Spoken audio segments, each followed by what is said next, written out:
আলিফকে যেভাবে হত্যা করেছে তার পিকচারগুলো দেখলে দেখার পরে আমি আর স্থির থাকতে পারি না। আমি চিন্তা করে পারি একজন উকিলকে কীভাবে হত্যা করতে পারে। এই চিত্রগুলো আসার জন্য, দেখার জন্যই আমরা আমার বন্ধুকে নিয়ে আমরা এই প্রোগ্রামটা এসেছি। মানুষকে হত্যা করা যায়, বন্দুক দিয়ে মেরে ফেলা যায়, কিন্তু এইভাবে কুরবানি করা যায়, কিন্তু এইভাবে মৃত্যু করে পরিচিত করা যায় না। এটা পরিকল্পিতভাবে তারা করেছে। আমাদের ফাঁদে না পড়ে এই সরকারকে রেখে আমরা এই সরকার অনুরোধ করব, এই স্টেপে এই চিটাগাঙ্গের বার থেকে আমাদের বার থেকেও আমরা বলবো নিষ্কনকে ইমিডিয়েটলি এটাকে ঘোষণা করুন, বন্ধের ঘোষণা করুন, নিষ্কন বন্ধ ঘোষণা করুন। এই যদি না করেন আমাদের আন্দোলন চলবে চলবে চলবে। এই আইনজীবী আমাদের বারের সদস্য, আমাদের পরিবারের সদস্য সাইফুল ইসলাম আলিফকে যেভাবে নৃশংসভাবে হত্যা করেছে, তারপরও কি আমরা কি তার কথা বলতে পারবো না?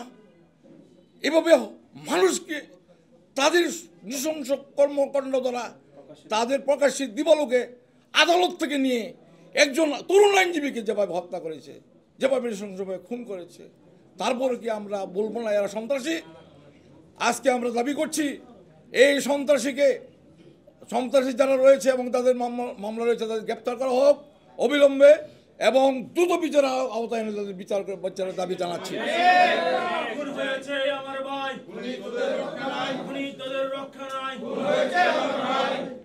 আমাদের সাইফুল ইসলাম আলিফের স্মরণে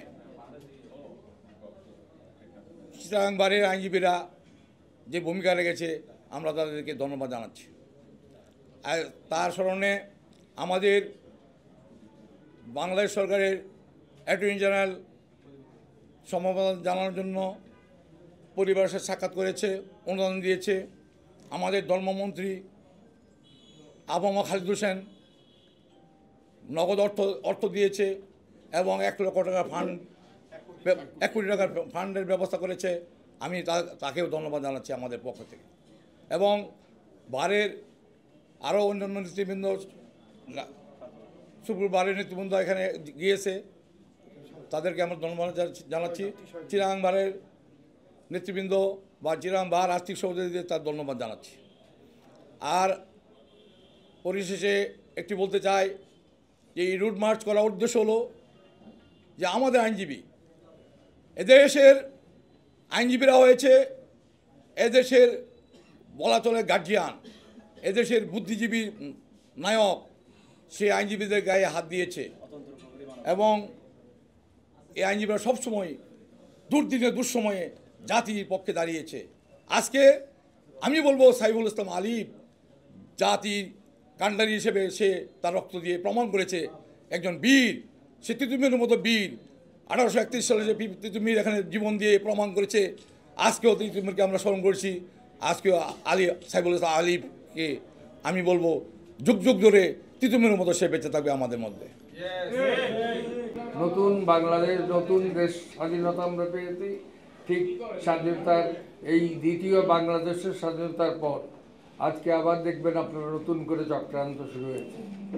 হঠাৎ করে ইসকনের আবির্ভাব এবং এই চিন্ময়ের কোথা থেকে চিন্ময় আসলো আমরা জানি না।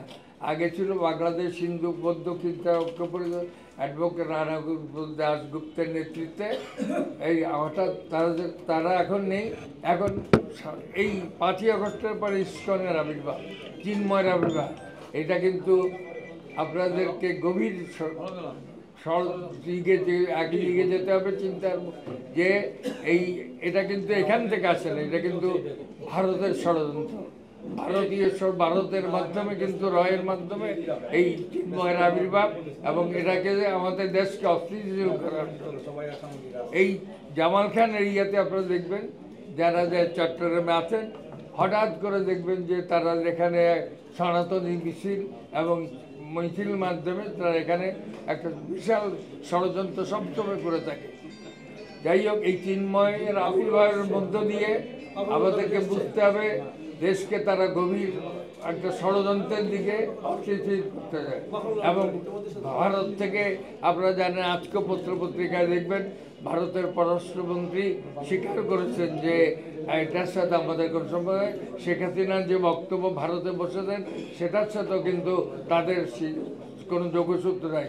আসলে যোগসূত্র আছে, কিন্তু তারা আন্তর্জাতিকভাবে হেওয়া হবে, সেজন্য এগুলো শিখতে হয়। আপনাদেরকে আজকে এই ষড়যন্ত্রের বিরুদ্ধে রুখে দাঁড়াতে হবে। বাংলাদেশের দুশ্মন ইস্কনের আস্তানা